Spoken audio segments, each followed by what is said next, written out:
The judge's gavel cracked once sharp enough to cut through 10 years of compromise. The divorce was final. I watched the clerk stamp the last page while Malik adjusted the cuffs of a designer suit bought with money I had earned.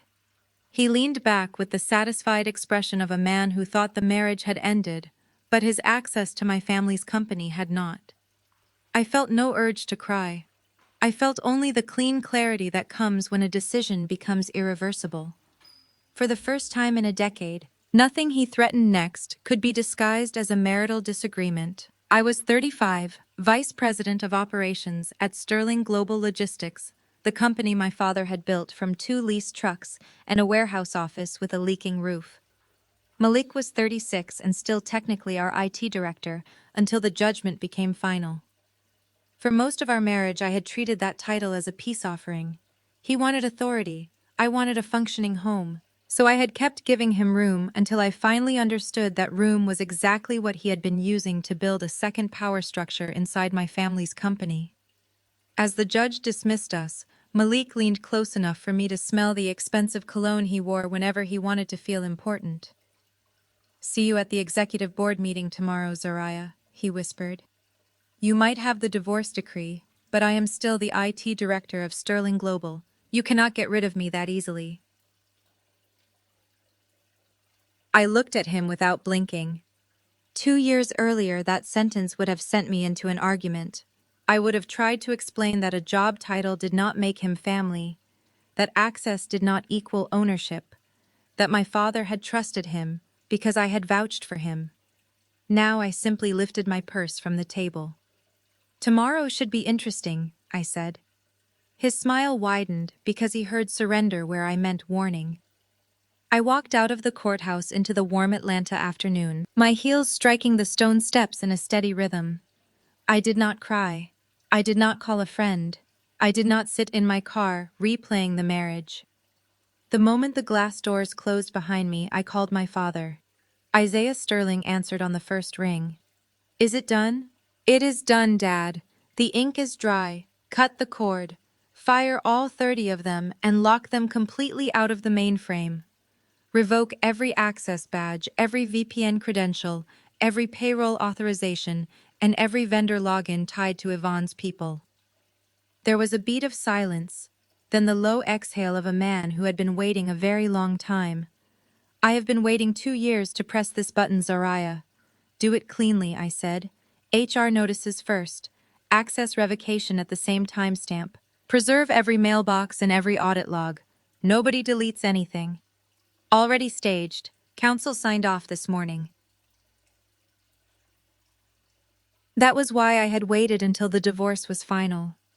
Not because the 30 employees deserved one more paycheck. They did not. Most of them had never worked a full shift. I waited because Malik had spent months telling anyone who would listen that every decision I made at Sterling was a personal attack on him. If I terminated his relatives before the decree, he would have wrapped a corporate fraud investigation inside a marital retaliation claim and dragged both through the mud. The decree removed his favorite camouflage. My father continued. "Security has the list. Network operations is moving the real routing environment behind the new authentication boundary. Malik will see only what we want him to see if he tries anything tonight." I closed my eyes for half a second. "Good. Come straight home. We have a lot of work to do." "I will."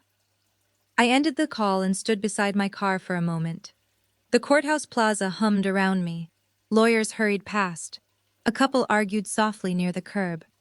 Somewhere behind me, Malik laughed into his phone as if he had just won something. I did not turn around.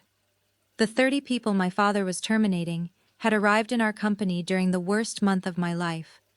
2 years earlier, Isaiah had suffered a near-fatal stroke during a national supply chain crisis. I had been splitting my days between the ICU and Sterling's operations center, sometimes sleeping in a conference room, because rerouting one delayed port load could cost us 6 figures. Yvonne had appeared in the hospital waiting room with casseroles, tears, and a solution family. Her cousins could help. Her church friends knew people. Kendrick had business experience. Malik could coordinate the technology. I had been exhausted enough to mistake pressure for support. By the time my father could speak in complete sentences again, 30 new names were embedded across payroll, purchasing, support, contractor administration, and IT. Their titles sounded legitimate. Their work did not exist. Every time I tried to clean house, Malik made it a marriage issue, and Yvonne made it a family betrayal. I had spent 2 years collecting facts and waiting for the day their protection disappeared. That day had arrived with a judge's signature. My phone buzzed as I pulled into traffic. A message from my father contained only 3 words. Access revocation complete. I smiled for the first time all day. I drove toward my house expecting quiet. Malik's remaining clothes were already boxed in the garage. I planned to open a bottle of wine, review the preserved server logs with my father, and sleep in the middle of my own bed without listening to another man explain why my success made him feel small. Then I turned onto my street. 3 luxury SUVs were parked across my lawn, their tires pressed into the landscaping. One sat half on the walkway, as if whoever drove it believed property lines were suggestions. My front door stood wide open. I slowed at the curb. For 10 years, Malik's family had treated every boundary I set as an insult and every resource I owned as a communal entitlement. Apparently, the divorce had not taught them the difference. I parked, shut off the engine, and reached for my phone. I sent my father one text. "They are already here." His reply came immediately. On the drive away from the courthouse, my father called back to confirm the purge had begun. He did not sound triumphant. That mattered to me. Isaiah had spent his whole career believing employment was a covenant. If a person did honest work, Sterling paid honestly. If the company made a promise, it kept it. The 30 names on Yvonne's list had abused that instinct. Removing them felt less like revenge to him than admitting he had been fooled while he was sick. HR found 5 people who actually did occasional work, he told me. They are being paid through the end of their notice periods and offered a chance to document anything legitimate they completed. The rest are being processed according to their contracts. Good, I said. No shortcuts. I know. That exchange captured the difference between us and Malik's family. They interpreted procedure as weakness. We used procedure because power without a record becomes somebody else's story later. Every termination letter had a reason code. Every badge revocation had a timestamp. Every mailbox was placed on legal hold before access disappeared. The point was not to create a spectacular afternoon. The point was to make tomorrow boring for Sterling's actual employees. I also asked my father whether the fleet had noticed anything. Dispatch had not. Payroll for legitimate employees was unaffected. Customer portals were normal. Fuel cards were normal. That was another quiet victory. Malik had spent years implying that firing him would bring Sterling to its knees, but the company had already learned to function without the mythology he built around himself. "You sure you want to go home alone?" Isaiah asked. "It is my house." That was not my question. I knew what he meant. Malik still had boxes there. His relatives still believed the divorce was a negotiation rather than a result.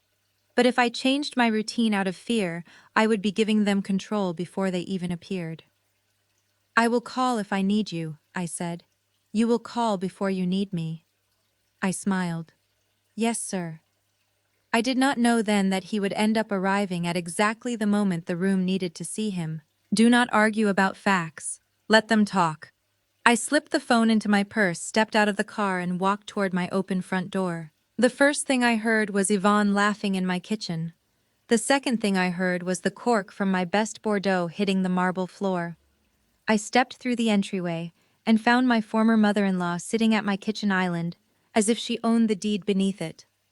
Malik's older brother Kendrick stood beside the wine refrigerator with one hand in his pocket. Chloe, Kendrick's white wife, had poured herself a generous glass and was examining the label with the smug curiosity of someone shopping in a store she had no intention of paying. None of them looked surprised to see me. "Well," Yvonne said, "look who finally decided to show up." I set my keys on the counter. "What are you doing in my house?" "Your house," she laughed. "This is family property, Zariah. Malik has rights here. We are here to make sure you do not steal what belongs to him, now that you managed to get that ridiculous divorce finalized. How did you get in? Kendrick glanced away. That told me enough. Malik's old family access code had opened the exterior door because I had left it active until the judgment. My security system had logged the entry. I did not need to argue about trespass while evidence was creating itself. Malik needs to collect his boxes from the garage, I said. The rest of you need to leave. Yvonne reached into an oversized designer bag and produced a thick packet. She slapped it onto the island hard enough to make the wine ripple in the glasses. The cover read, Post-Divorce Corporate Restructuring and Asset Allocation. You are going to sign this, she said. It transfers the deed of this house to Malik and 15% of Sterling Global Logistics to him. Consider it compensation for the emotional distress of being married to a cold corporate robot for 10 years. For a second I thought she had to be performing. Then I saw Kendrick watching my face, not laughing, and Chloe calmly taking another sip of wine. They were serious. 15% of my father's company, I said, and my house. Malik built that company's infrastructure, Yvonne snapped. Without him, your father would still be running trucks with clipboards and fax machines. I stared at the packet, then at her. You mean the infrastructure Malik was paid a salary to manage? Do not play word games. I am trying to understand the math. A man earns a salary, receives bonuses, uses a company vehicle, runs up a corporate expense account, then divorces the founder's daughter and his mother decides he should own 15% of the company. Where is that provision in the divorce decree we signed an hour ago? Yvonne's mouth tightened. The decree is between you and Malik. This is about what is morally owed. Then why is it 50 pages long? Kendrick shifted his weight. I picked up the document and flipped through it. It had formal headings, signature blocks, and enough legal language to intimidate someone who did not read agreements for a living. It was not a court order. It was not an executed settlement. It was a privately drafted demand, designed to look more powerful than it was. Who prepared this? I asked. That is none of your concern, Yvonne said. Then it is not worth the paper it is printed on. Her palm slammed against the island. We stepped up when your family was falling apart. We kept your little shipping business running while Isaiah was half dead in a hospital bed. That sentence stripped away the last layer of politeness I had been willing to give her. Kept it running? I asked. Yes. Let us talk about how you stepped up. Her eyes narrowed. 2 years ago, my father was on a ventilator after a stroke. I was working 80-hour weeks because half the East Coast was fighting for containers, warehouse slots, and drivers. I was sleeping in an ICU chair with a laptop balanced on my knees. You came into that waiting room and told me I was failing my husband because I would not let his family help. You said your cousins needed work, your church friends understood community logistics, and Kendrick had people who could support procurement. You pushed until I signed temporary hiring approvals because I was terrified my father would die before sunrise. They were consultants, Yvonne shot back. They provided community outreach and logistics advice. They were ghosts. The word landed harder than I expected. 30 people collecting salaries who never clocked a full shift, never routed a truck, never negotiated a carrier contract, and never set foot inside Sterling's operations center. Their email accounts were nearly empty. Several timesheets were identical down to the minute. Some of them billed consulting hours while posting vacation photographs from other states. Kendrick's jaw tightened. I let it continue because my father was relearning how to walk, and I was trying to keep my marriage from becoming another emergency. But my father is standing on his own feet now, Yvonne, and my marriage ended this afternoon. You think that gives you permission to throw family into the street? No. Their lack of work gives Sterling permission to terminate them. Chloe finally stepped away from the island. She wore a cream suit, diamond studs, and the expression she always used when she wanted to remind everyone that her family had been wealthy before she married Kendrick. Her father held a senior commercial banking position, and she treated that association as if it were a hereditary government office. Zariah, she said softly, let us be realistic. Your family is good at moving boxes around. That is admirable. But you are out of your depth in the real corporate world. I almost smiled. She continued, You needed Malik's family to legitimize your operations. Without his technology infrastructure and our banking relationships, Sterling is just a bunch of truck drivers with a nice logo. Is that right, Chloe? It is. And instead of embarrassing yourself, you should think strategically. She tapped one manicured fingernail on the contract. Sign the house over, sign the 15%, let Malik keep his position, put the 30 employees back on payroll. Everyone walks away with dignity. And if I do not, her smile disappeared. I call my father's commercial bank. Sterling has a $5 million operational credit line there. Tomorrow morning that line gets called. Tonight I can have our team place the relationship under review for internal instability. Your available credit disappears vendors, panic fuel cards, stop clearing, and your little fleet of trucks runs out of gas before midnight. I looked at her for several seconds. She mistook my silence for fear. You should sign, Kendrick said quietly. Nobody wants this to get ugly. I turned toward him. You broke into my house with your mother, opened my wine, and brought me an unenforceable demand for 15% of my father's company. I think we passed ugly at the driveway. Yvonne stood. Enough. We are not leaving until you sign. I lifted the packet from the eye. Chloe's eyes brightened. I weighed the pages in my hand, then looked toward the heavy-duty shredder built into the document station beside my home office door. Good, I said. Then we finally understand each other. The contract itself told me more about them than any insult. The first pages demanded the deed and equity. The middle pages attempted to preserve Malik's title, salary, severance, access privileges, and a consulting role for Yvonne. Near the back, a clause required Sterling to indemnify Malik against any claim arising from Historic Technology Administration. That phrase was so broad it might as well have been a confession written by someone afraid of future discovery. Did Malik read this? I asked. Yvonne's eyes narrowed. He approved it. Of course he did. Chloe stepped closer. Do not pretend you are analyzing a merger. This is a family resolution. Then stop dressing it like a merger. I flipped to the signature page. My name appeared above an empty line. Isaiah's did not appear anywhere. Neither did the board's. Sterling was not a marital asset Malik could redistribute by having his mother print a packet. The company had shareholder agreements, governance documents, and a capital structure that did not bend because Yvonne was angry. You spent 10 years benefiting from this family, she said. The least you can do is make Malik whole. Make him whole from what? From you. The answer was so revealing that even Kendrick looked uncomfortable. Yvonne listed the sacrifices Malik supposedly made moving into my house, taking a corporate job instead of starting his own company, tolerating my late nights attending Sterling events. Every example was actually a benefit. He had received a home, a salary, status, and access. She had transformed privilege into injury because that was the only way her demand made emotional sense. I asked Kendrick directly whether he believed 15% of Sterling belonged to his brother. He stared at the wine in his hand. I think Malik contributed. That was not the question. He did not answer. Chloe did. Equity is often awarded to key technology leadership. By boards and owners, I said. Not by mothers-in-law after divorce court. Her jaw tightened. When she threatened the credit line, I understood why she had come. Yvonne brought entitlement. Kendrick brought family pressure.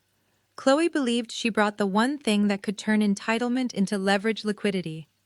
She expected me to hear $5 million and forget that Sterling had a treasury department, a capital plan, and a founder who had spent 40 years surviving lenders.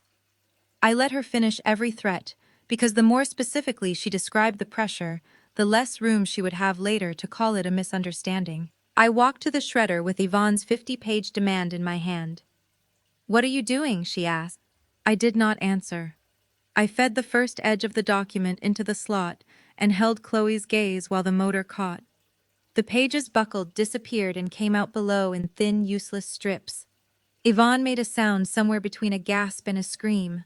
Kendrick lunged half a step forward, then stopped when I lifted my palm. That document cost money, Chloe snapped.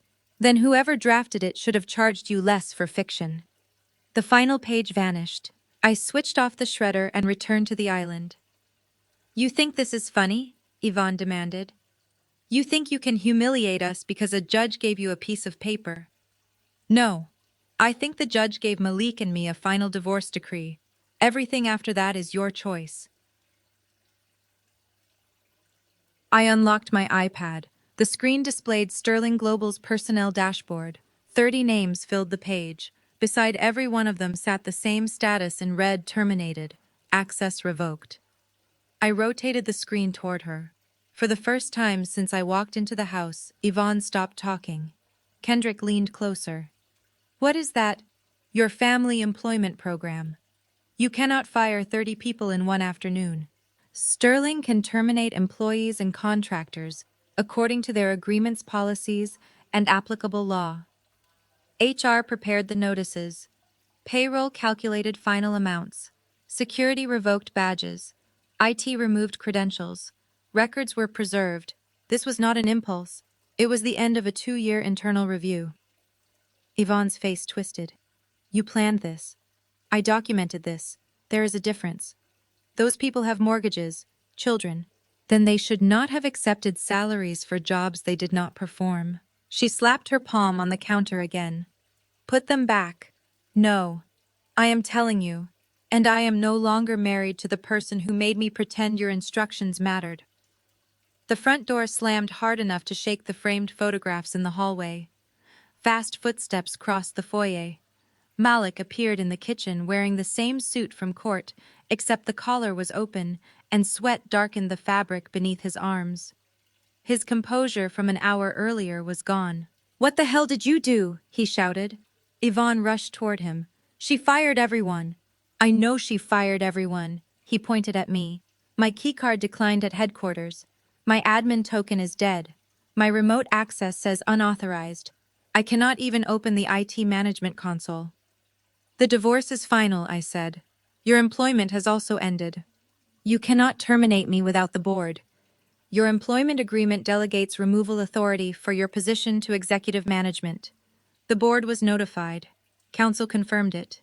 You signed the agreement yourself. For a split second, his eyes darted toward Chloe. That was the first time I saw genuine fear. Then his arrogance rebuilt itself.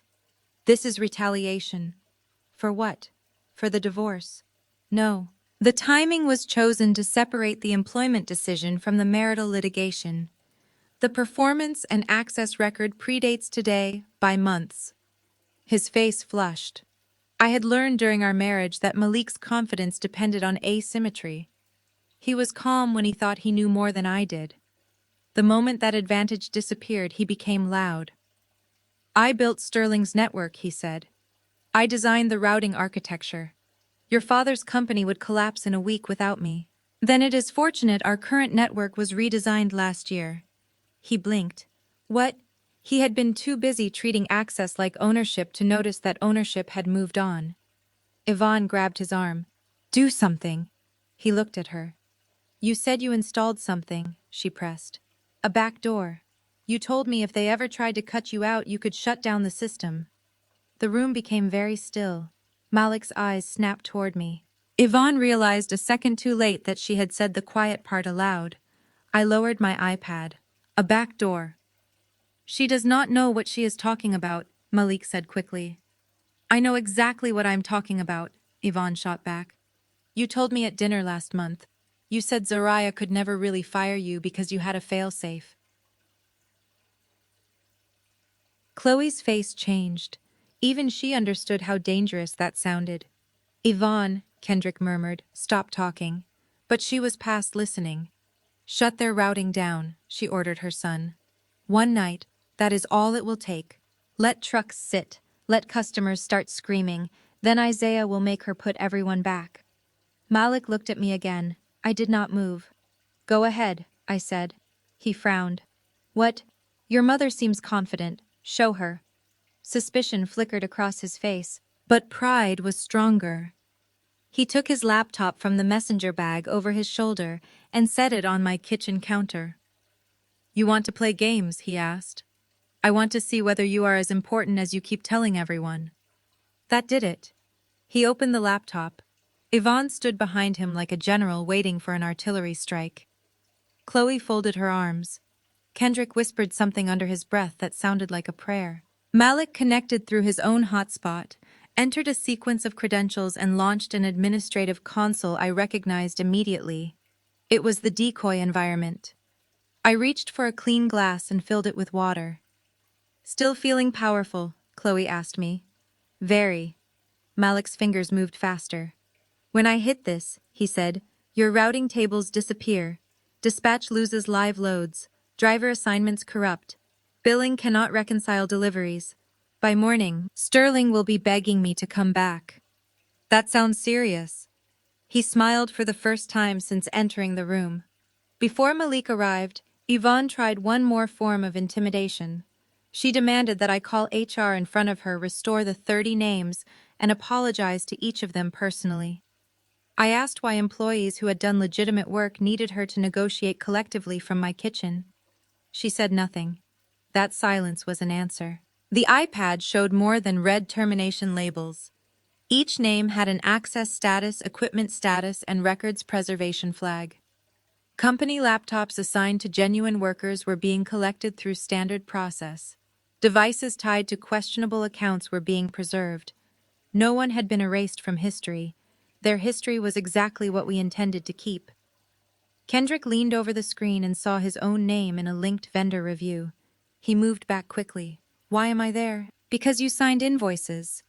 "I signed what Malik sent me." "Then the review will establish that." "Take it off." "No." That word seemed to shock him. For years, Malik's family had treated my access to Sterling as something negotiable inside marriage. If Kendrick wanted a vendor approved, Malik asked me at dinner. If Yvonne wanted a cousin added to payroll, she called during a family emergency. If Chloe wanted a bank introduction, she framed it as helping all of us. They had built an entire informal system around the assumption that I would rather surrender process than create conflict. The divorce removed the reason I had kept paying that tax. When Malik finally rushed through his panic confirmed another important fact. The revocations had happened everywhere at once. He had tried the headquarters card, remote admin token, and management console before coming to my house. He was not surprised that he had been terminated. He was surprised that the controls actually worked. I watched him describe the lockout and realized that his first instinct was not to ask why. It was to demand restoration. That distinction told me he still believed access was a birthright. Then Yvonne exposed the back door he had bragged about in private. For 1 second, Malik looked genuinely wounded by his own mother. Not because she had done anything wrong, because she had revealed the secret before he could weaponize it. "It is." Then he pressed enter. For 3 seconds, nobody spoke. Malik's laptop displayed a bright green message, "Wipe sequence complete." Yvonne actually laughed. "There," she said. "Now maybe you will listen." Malik leaned back from the counter and looked at me with the exhausted satisfaction of a man who believed he had just proven his indispensability. "Call your father. Tell him to reverse the terminations. Give me my access back. Then we can talk about the equity." I took a slow drink of water. His smile faltered. "Why are you not calling him?" I had not told him because he was no longer part of the core migration team. After an audit showed unexplained vendor charges and repeated attempts to retain elevated privileges, my father authorized a segmented architecture. Malik was allowed to manage a mirrored environment with limited operational relevance, while our internal security team migrated production routing behind controls he could not alter alone. "Because the real routing platform is fine." The smile vanished. I set the glass down and turned my iPad toward him. A live operational map showed hundreds of Sterling trucks moving across the East Coast, each route pulsing green. Dispatch queues were normal, fuel authorizations were clearing, warehouse appointments were updating in real time. Malik stared at the screen. "That is cached," he said. "No. You are lying. Refresh it." He did. The timestamps changed. I watched the moment understanding reached him. What did I wipe? An isolated decoy environment. His face drained. "You built a honeypot." Our security team built a monitored replica after unexplained administrative activity started showing up 8 months ago. The environment contained no customer data, no live routing controls, and no production credentials. It existed so that any unauthorized attempt to reach a supposedly hidden failsafe could be documented without putting the fleet at risk. He looked down at his laptop as though it had turned into a weapon pointed at him. You trapped me. You walked into my house after your employment ended connected to an administrative environment you were no longer authorized to access, and intentionally ran a destructive command after announcing what you believed it would do to the company. I did not touch your keyboard. Yvonne moved between us. This is ridiculous. He worked there for years. You cannot call that unauthorized. His credentials were revoked. He knew they were revoked. He just told us his keycard and remote access failed. Then he used a separate path he intentionally retained outside approved controls. Malik slammed the laptop shut. There is no proof what I intended. I nodded toward the small camera above the kitchen doorway. His eyes followed mine. The house security system records the common areas, I said. You explained your intent very clearly. Chloe swore under her breath. Kendrick backed away from the counter. You people are acting like I hacked the Pentagon, Malik said. It is a family company. It is a corporation. My wife runs it.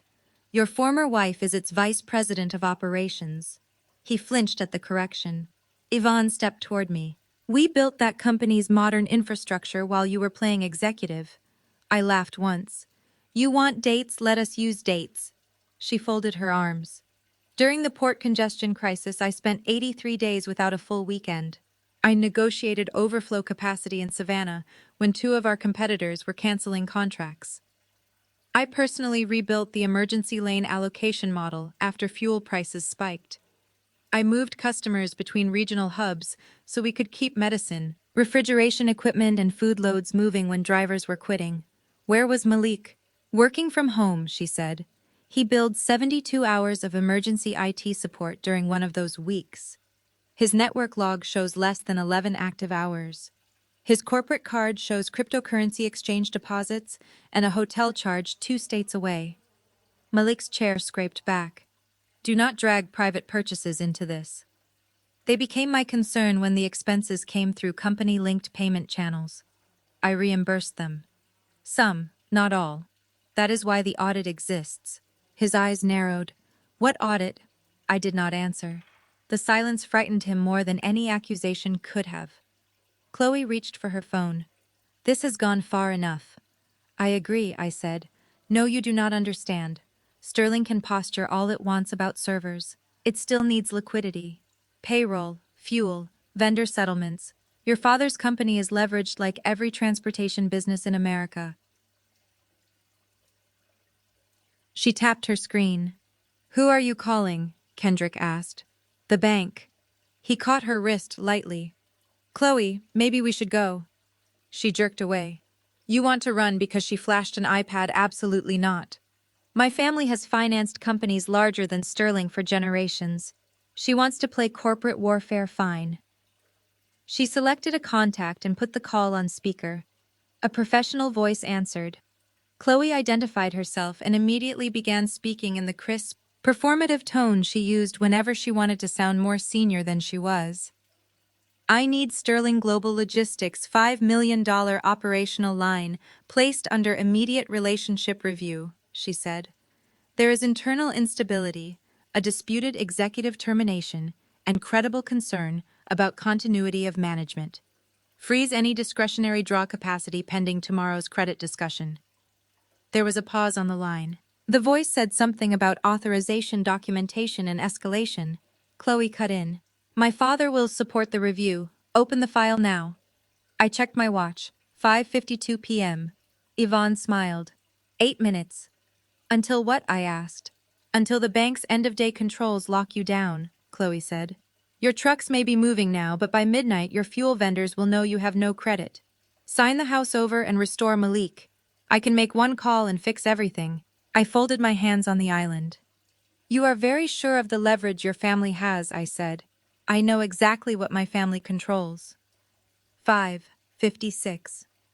Malik reopened his laptop, but this time he did not touch the keyboard.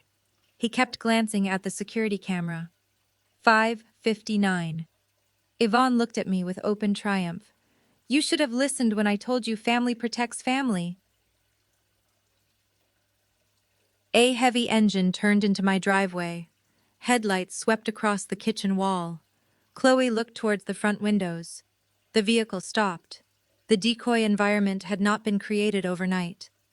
8 months earlier, our security team noticed privileged commands being issued outside normal maintenance windows. Some were harmless. Others appeared designed to test how far an administrator could move without secondary approval. Malik always had an explanation: emergency patching, vendor compatibility, legacy cleanup. Each explanation was plausible in isolation. Together they formed a pattern. So Sterling changed the architecture in stages. Production routing moved behind role-based approvals. Critical database changes required 2 independent credentials. Backup integrity checks were separated from the administrators who could initiate maintenance. The old interfaces Malik trusted remained visible, but their destructive functions touched only synthetic data. I never told him, neither did Isaiah. That was why I did not need to perform outrage when he announced his wipe protocol. The entire point of the decoy was to answer one question safely: what would a trusted administrator do if he believed no one could stop him? He answered in my kitchen. After the green success message appeared, the system wrote an immutable security event to Sterling's monitoring platform and preserved the session metadata. I did not tell him that in technical detail. I simply showed him the live fleet map. I wanted him to understand the consequence, not learn our defenses. You built this because of me, he said. We built it because a company responsible for thousands of loads cannot depend on one person's goodwill.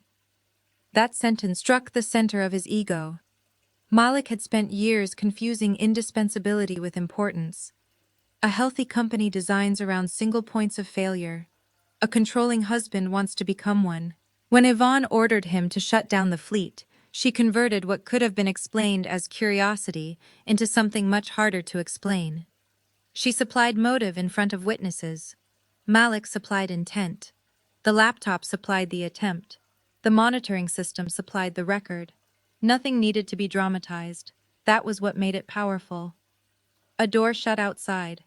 Then came the measured strike of a cane against stone, followed by slow, deliberate footsteps approaching my front door. Malik's confidence did not collapse all at once. It fractured in pieces. First he looked at the live fleet map again. Then he looked at the closed laptop in front of him.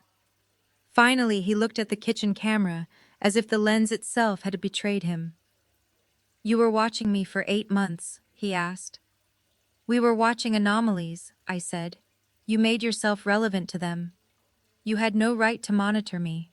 Sterling had every right to monitor company systems and preserve logs on company infrastructure. The decoy environment was created after repeated unauthorized configuration changes and unexplained vendor charges. Nobody followed you home. Nobody read your private messages. We watched our network. He opened his mouth, then closed it. Yvonne was not interested in technical distinctions. She stepped toward me until less than 2 feet separated us. You think this makes you powerful? She asked. You think because you learned a few corporate words and your father gave you a title you can erase what my son built? My title came after 14 years at Sterling. You were born into it. I started in dispatch during college. Because your father owned the building. I still had to do the work. Her face tightened. I had heard versions of that accusation throughout my marriage. If I succeeded, it was because of Isaiah. If Malik succeeded, it was because he was brilliant. If I worked late, I was neglecting my husband. If Malik worked late, he was ambitious. If I made a difficult decision, I was cold. If he made one, he was decisive. The double standard had survived because I kept absorbing it. I was done absorbing anything. Do you remember the winter Isaiah had his stroke? I asked Yvonne. Do not use his illness against me. I am using dates. December 3rd, I moved our Philadelphia medical account onto a backup carrier after a vendor failed. December 7th, I spent 14 hours in the operations center because a weather shutdown trapped 37 loads. December 12th, I negotiated emergency warehouse capacity in Newark while my father was still in rehab. Malik billed Sterling for 64 hours that week. Do you know where he was? Working. He was trading crypto. Malik slammed his hand against the counter. Stop saying that like I stole money. I said you were trading. I did not say where the money came from. Yet. That single word yet changed the room. Kendrick stopped pretending to study the floor. Chloe ended the bank call and stared at me. What exactly are you accusing him of? I have not accused anyone of anything. You are implying criminal conduct. No, I am describing records that Sterling preserved. Yvonne scoffed. Records can be manipulated. So can payroll. Malik's expression sharpened. I let the silence sit. He knew something I had not yet said aloud. That was the advantage of an audit. The guilty always tell you which page matters by the way they react before you turn to it. Chloe recovered first. None of this matters if Sterling cannot fund tomorrow's operations. I placed the relationship under review. My father's team will see the instability. Did they confirm a freeze? I asked. She hesitated. They opened the review. That is not what I asked. They are escalating it. To whom? Her nostrils flared. You know how banks work. Enough to know that a single employee cannot lawfully freeze a $5 million corporate line because she lost an argument in someone's kitchen. My family controls that relationship. You keep saying that. She held up her phone. You will see by midnight. I glanced at the time again. 6:00 p.m. The front door opened. Every person in the kitchen turned toward the hallway.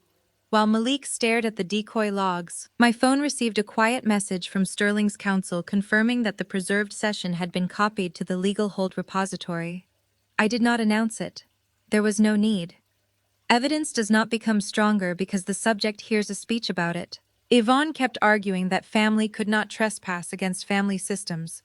I asked her whether she would accept the same logic from a terminated bank employee who kept a hidden administrator password. She called the comparison insulting. Chloe did not. Her eyes went briefly toward Malik, and I saw the banker in her recognize the problem. That was the first moment their coalition began to split by expertise. Yvonne thought authority came from motherhood. Malik thought it came from passwords. Chloe thought it came from credit. Kendrick thought it came from being near all three. None of them understood that corporate authority existed on paper in governance and in controls that did not care who sat at Thanksgiving dinner. I also reminded Malik that the company had repeatedly asked him to document legacy access paths during the migration. He had certified in writing that all privileged routes were disclosed. The failsafe he just used therefore created a second problem. Either he had lied on the certification or someone had created the backdoor after the certification. He tried to say he had forgotten it existed. You forgot a destructive override you just described in detail before using it, I asked. He looked away. My father later told me that was the moment he stopped hoping Malik had merely become arrogant and accepted that the man had become dangerous to Sterling. I did not need to reach that conclusion emotionally. The sequence of records was doing it for me. By the time Chloe raised her phone to call the bank, Malik's technical leverage was gone.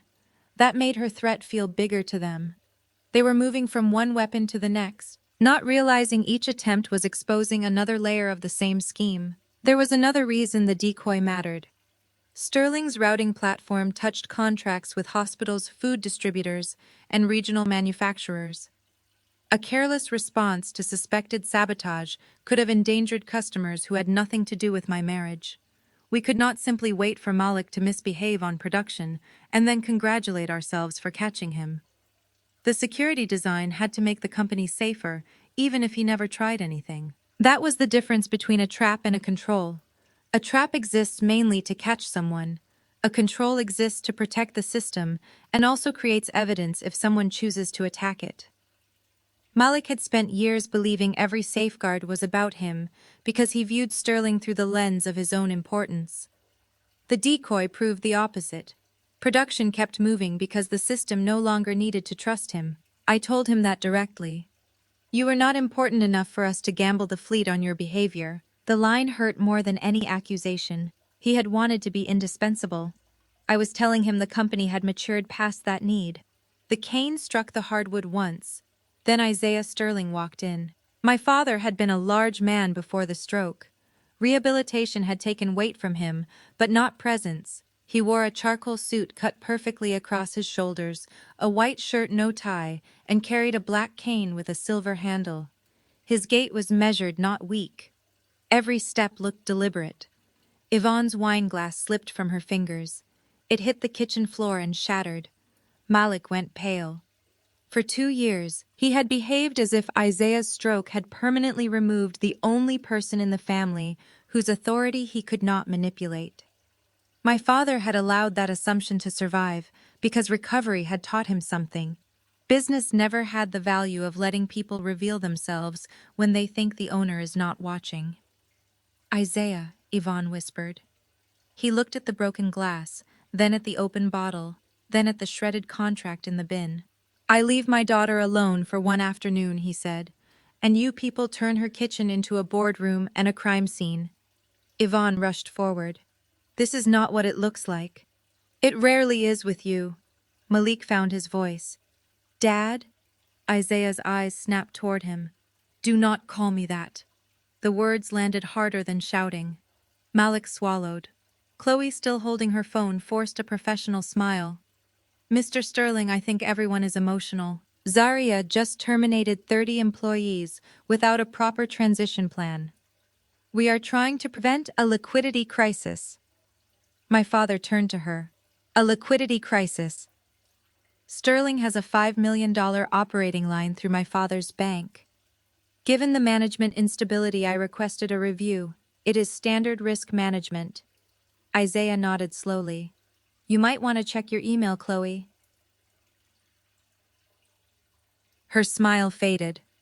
Why?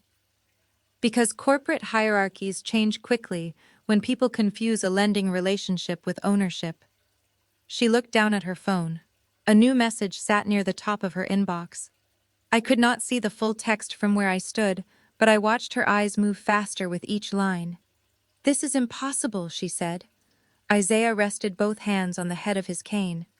No, it is completed. My father's bank owns the Sterling credit line.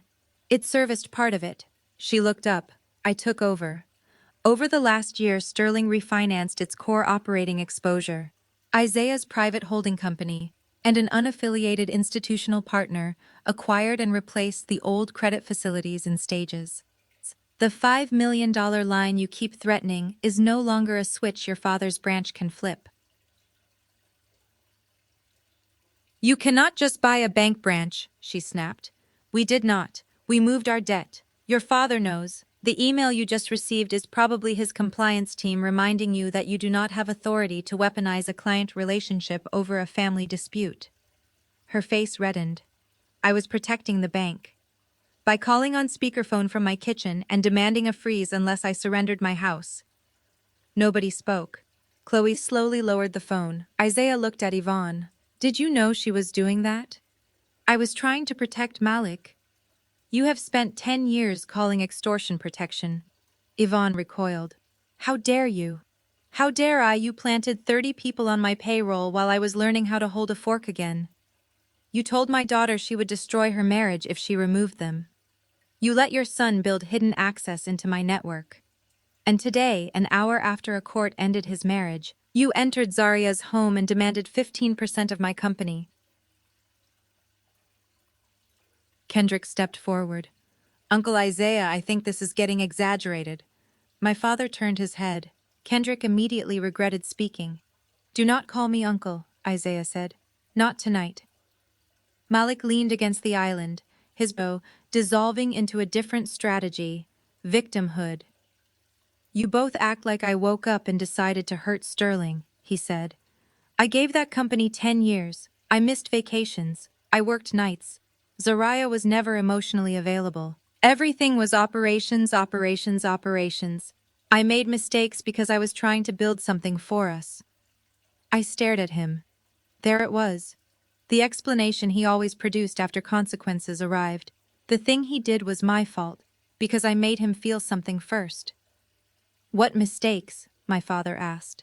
Malik looked at him. I mean the back door. I should not have kept it, but I was afraid. Zariah treats people like line items. Yvonne jumped in.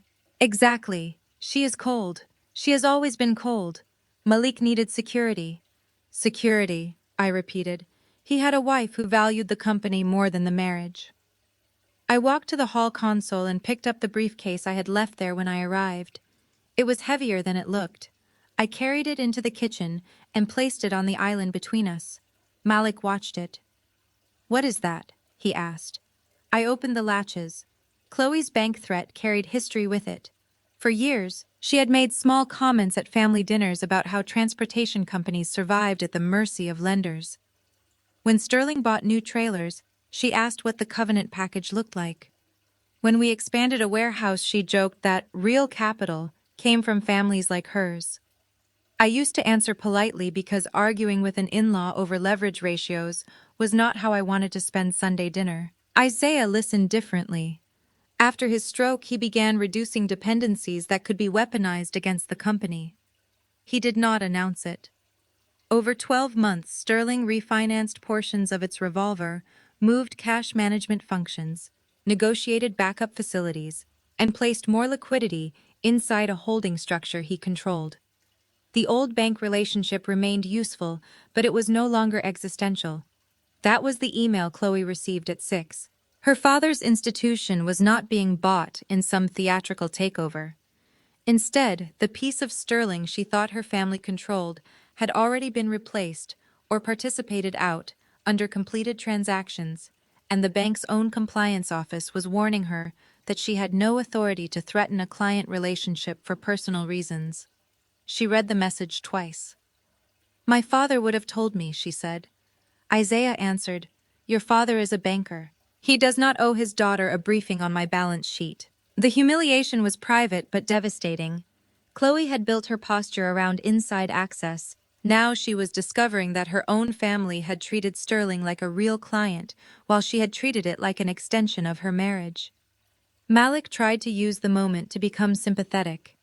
He described how difficult it had been to be married to a woman whose father owned the company. He said every disagreement at home felt like it could become a board decision at work. There was truth inside that complaint. I had known the structure was complicated. That was why we used written employment agreements, compensation committees, and outside counsel. But complexity did not excuse theft or sabotage. If you felt trapped, I told him, you could have resigned, you could have negotiated a severance, you could have built your own company. You did not have to build a hidden financial pipeline inside mine. He looked at the red folders before I ever mentioned the missing money. That reaction told Isaiah and me the next conversation was going to be much worse. Isaiah also clarified one point for Chloe that I had intentionally left vague. The holding company did not own her father's bank, and it did not need to. It owned Sterling's refinancing vehicles and had negotiated replacement facilities with multiple lenders. That meant no single bank employee, branch executive, or family connection could credibly hold the fleet hostage. "I learned that lesson after the stroke," my father said. "If one relationship can shut down your company, you do not have financing. You have a dependency." Chloe said her father would sue over the transferred exposure. Isaiah told her the transactions had closed through ordinary commercial documentation months earlier. Whatever dispute she imagined was not going to materialize because she was embarrassed at a kitchen counter. For the first time, she stopped threatening and started calculating. She checked the email again, scrolling through language from compliance about conflict of interest and client confidentiality. Her anger sharpened because the message did not merely weaken her leverage. It reminded her that the bank belonged to an institution with rules not to her surname. Inside were 3 thick red folders. "We are not here to talk about your feelings," I said. "We are here to talk about the $2.5 million missing from payroll." Nobody moved. The number seemed to absorb the air in the room. $2.5 million. Kendrick's face changed first. His eyes dropped to the red folders, then darted toward Yvonne. Chloe turned slowly toward Malik. Yvonne's expression held for an extra second, which told me she had practiced denying this long before I ever said it aloud. Malik laughed. It was a bad laugh. That is insane. Is it Sterling payroll is audited? Correct. Then how could 2.5 million disappear? That is what the audit explains. He looked at my father. You believe this? Isaiah did not answer. I opened folder 1. The first page was not dramatic. That was what made it dangerous. It was a payroll reconciliation sheet listing 30 employees and contractors, their gross compensation bank destinations, and attendance records across 24 months. These are the 30 people Yvonne placed, I said. Collectively, they received just over $3.1 million in salary consulting payments, benefits, and reimbursements during the review period. That alone is not proof of fraud. Poor hiring is not a crime. Yvonne lifted her chin. Exactly. So we compared hours worked, project output, login history, travel records, and payment flows. I turned the page. 23 of the 30 had no meaningful work product. 12 used identical time descriptions. 9 submitted expenses from locations nowhere near a Sterling facility. And after payday, a consistent percentage of the net deposits moved out again. Chloe stepped closer despite herself. To where? I slid a bank flow diagram across the island. 80% of many of the deposits moved within 48 hours into a cluster of intermediary accounts. Those accounts consolidated into an offshore entity. Yvonne waved a hand. Consultants can invest their money wherever they want. Of course, the issue is not that employees moved money. The issue is that different employees with no work product repeatedly moved nearly identical percentages into the same controlled structure, often using memo fields tied to invoice numbers that also appeared in Sterling's vendor system. Malik's face had gone still. Who controls the structure? Isaiah asked, though he already knew. I closed folder 1 and opened folder 2. Kendrick whispered no. I looked at him. Interesting response. I did not say anything. You said no. He stepped back. I placed a set of incorporation documents on the counter. The shell company was formed in the Cayman Islands. The records obtained through counsel and the bank's compliance process show the incorporation package. One signature appears on the authorized representative page. I rotated the document toward him. Yours. Kendrick looked as if someone had removed the floor beneath him. Chloe snatched the page. What is this, Keg? Give it back, Kendrick said.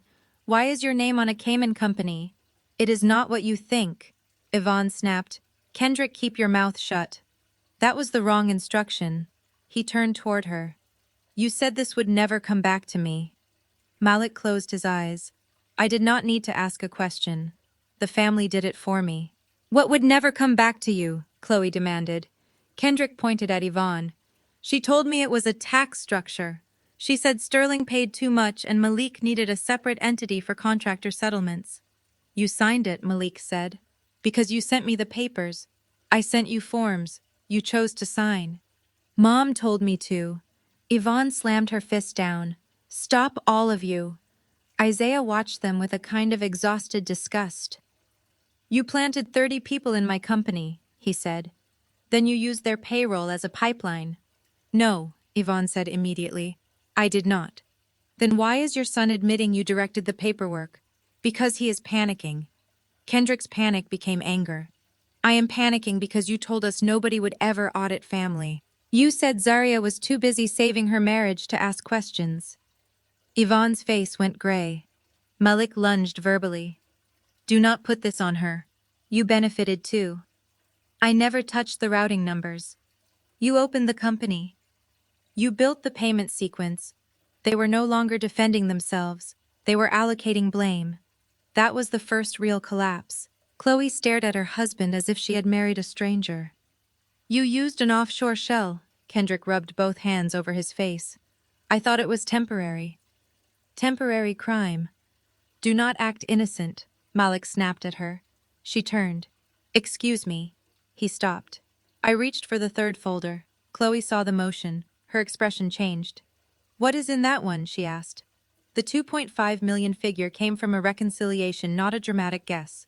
The gross payroll, tied to the 30 questionable rolls, exceeded 3 million over the review period. Some amounts were taxes, benefits, and legitimate final obligations. The suspicious net flow was smaller, but still large enough to threaten trust in every control around it. We had grouped the records by person, bank destination, login history, and work product. One root consultant received more than $90,000 while living in another state and never accessing Sterling's root platform. A community procurement advisor submitted the same 4-line timesheet for 32 consecutive pay periods. 3 supposed contractors used the same home address. Several reimbursement requests were supported by restaurant receipts, dated during weeks when the claimants were supposedly visiting distribution centers hundreds of miles away. Yvonne called every example nitpicking. "You cannot criminalize bad paperwork," she said. "I am not. I am showing why the payments were reviewed." Then came the bank flow layer. The same percentage leaving unrelated employees' accounts was what transformed sloppiness into a coordinated pattern. When identical percentages converged on the same intermediaries and then the same offshore structure, coincidence became difficult to defend. Isaiah asked why he had not been shown all of it earlier. I reminded him that he had asked to be kept out of day-to-day investigative decisions while recovering, and later counsel advised limiting knowledge to preserve independence. He accepted that answer, though I could see the pain in it.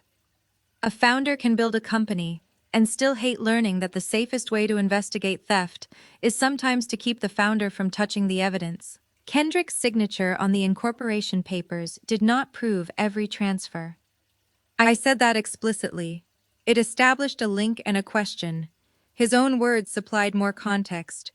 "Mom said we needed one clean signer," he admitted. "Malik said his name was too connected to Sterling." Yvonne called him a coward. He replied, "You called me reliable." That tiny correction broke something between them. For the first time in years, Kendrick was hearing the difference between being trusted and being used. The audit also showed how the scheme survived internal controls. The 30 hires were spread across different cost centers, so no single department looked absurd. Some sat in operations support, others in vendor relations, technology projects, or community outreach. Individual payments looked ordinary. The pattern appeared only when data from payroll, access logs, and vendor records were placed side by side. That was why my background in operations mattered.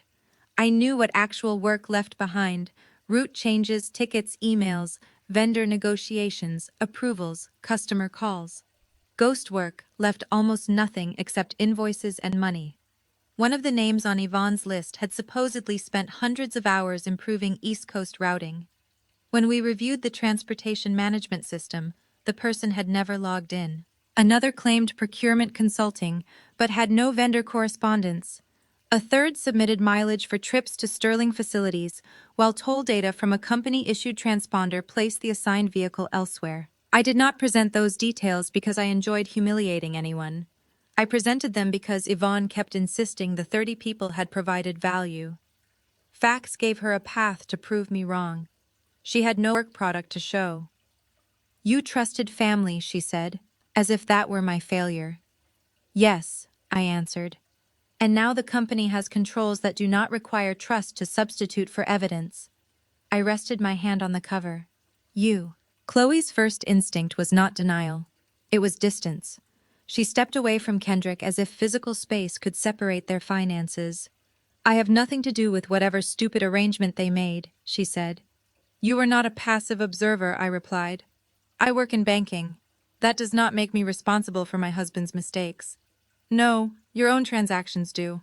I opened folder 3. The first exhibit was a sequence of transfers from the offshore shell into accounts administered through the wealth management division where Chloe worked.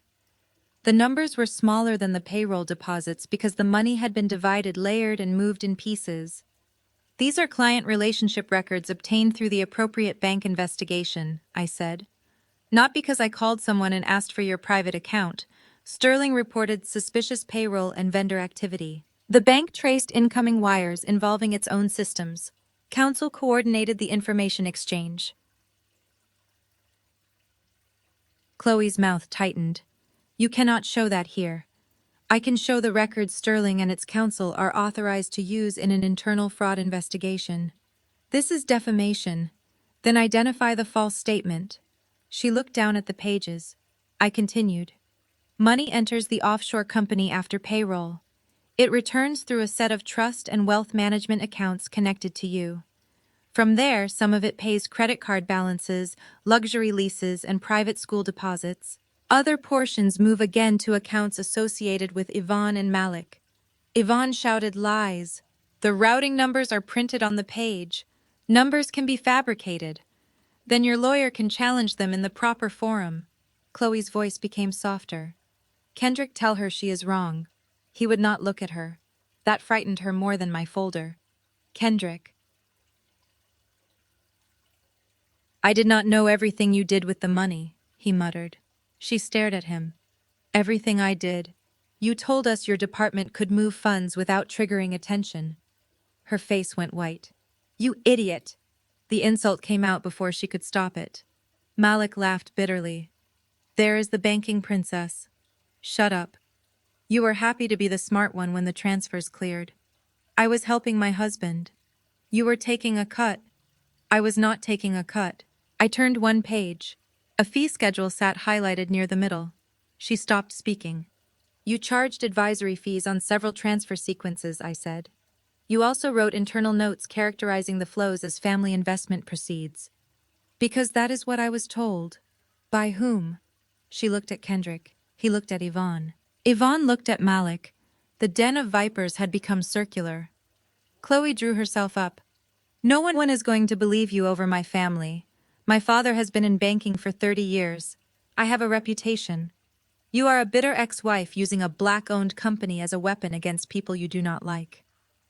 The racial inversion in that sentence was so audacious I almost admired it. You just threatened to choke a black-owned logistics company unless I signed over my house. That is not what happened. It happened 12 minutes ago. Your word against mine. I reached into the side compartment of the briefcase and removed a small digital recorder. Chloe stared at it. I placed it on the island. I do not need anyone to believe me, I said. I need records that can be authenticated. Her eyes narrowed. Were you recording us? The recorder is one source. The home security system is another. Sterling's preservation logs are a third. Your own bank call was placed on speakerphone. Yvonne lunged verbally. You set us up. No, I stopped protecting you from the consequences of your own conversations. My father reached for the recorder. Play the clip, he said. I pressed the button. A recording from weeks earlier filled the kitchen. Malik's voice was unmistakable. Chloe's followed. They were discussing the operational line payroll transfers and the pressure they could apply if I ever removed the family hires. The most damning phrase came from Chloe, delivered with a laugh I had heard at dozens of dinners. If they want to act like a little family trucking business, bleed them until they remember who understands real money. We can move the overflow through the trust, and nobody will look twice. The clip ended. Silence. Chloe's lips parted. That was taken out of context. Then you will have an opportunity to explain the context. To whom? Chloe tried to turn the financial conversation into a cultural one because the numbers were failing her. She accused me of resenting her access to spaces my family had supposedly spent generations trying to enter. I told her the only space relevant that night was my kitchen, which she had entered without permission to threaten my company. She then attacked my evidence as selective, so I showed the sequence without commentary: payroll deposit, outbound transfer, consolidation account, offshore receipt, return wire, domestic trust, personal payment. The repetition across months was more persuasive than any adjective I could have used. One luxury car payment belonged to Chloe. A designer retailer balance belonged to her. A mortgage payment to an address associated with her parents appeared after a particularly large transfer cycle. She insisted her parents' finances were none of my business. I agreed. Their finances are not, I said. Sterling's money is. If Sterling's money ended there, investigators are allowed to ask why. That distinction mattered. I was not trying to expose every secret in her family. I was following one stream of money until it stopped being Sterling's. The audio recording mattered for the same reason. It did not prove the entire case. It confirmed intent around specific pressure tactics and fund movements. We had the original file, the recording device, timestamps, and preservation history. There was no magical single confession that made everyone guilty. There was a network of records that corroborated one another. When Chloe heard her own voice use the phrase, "bleed the black-owned business dry," she looked first at Isaiah, not me. She wanted to know whether she had lost the approval of the person she considered powerful.